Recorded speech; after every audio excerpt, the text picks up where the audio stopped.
the fact that a billionaire who was able to pay for a president's election now has a seat at the table because of his money and presumably some of his intelligence is troubling to many of us in the United States. Elon Musk is doing the Rupert Murdoch playbook, essentially, to the country with the new digital assets. And Rupert's sort of in his sunset years now, I guess, in terms of influence. And although Fox still has enormous influence in the United States among a certain set, and it's very popular, the troubling part is Rupert Murdoch was never embedded in government in this way. And this guy has control over huge amounts of data and huge amounts of insight into the U.S. government. And he also runs an AI company, also runs a space company. You know, I mean, this guy is so deeply embedded with the government. It's a little more troubling in that way.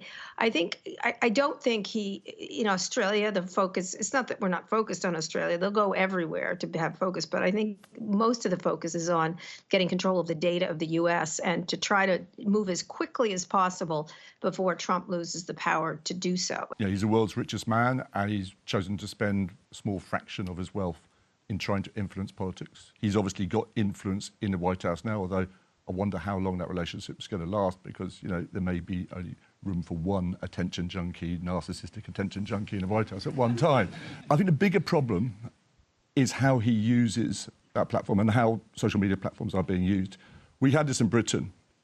So last summer we had riots on our streets and a major crisis in public order. That was after the horrible murder of 3 little girls in Southport.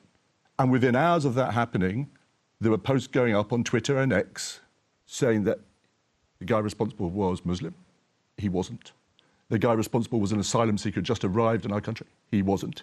It was false, but within hours of that, there were people outside mosques, far-right thugs, trying to burn them down, people trying to burn down a hotel where refugees were sheltering. And Elon Musk now pretends that those people are somehow martyrs to free speech. They're not. They deserve to be locked up, and I'm really, really proud that our government did so.